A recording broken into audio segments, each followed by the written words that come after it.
കാണിക്കുന്നത് നല്ല കൈഡ് കാരണം അതത്രയും നല്ല രസമുള്ള ഒരു നന്നായി പ്രതാപ് ഒരു ശബ്ദം ചോദിക്കാം. ഓക്കെ,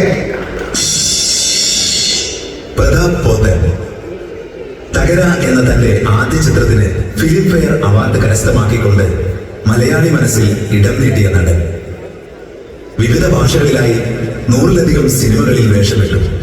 ഋതുഭേദം, ദേശി, ഒരു യാത്രാമൊഴി എന്നീ മലയാള സിനിമകളും തമിഴിൽ ജീവ, വെറ്റിവിഴ, ലക്കിമാൻ തുടങ്ങി 12 ചിത്രങ്ങളുടെയും സംവിധായകനായി മാറിയ പ്രണയ നായകൻ പ്രതാപ് പോത്തൻ.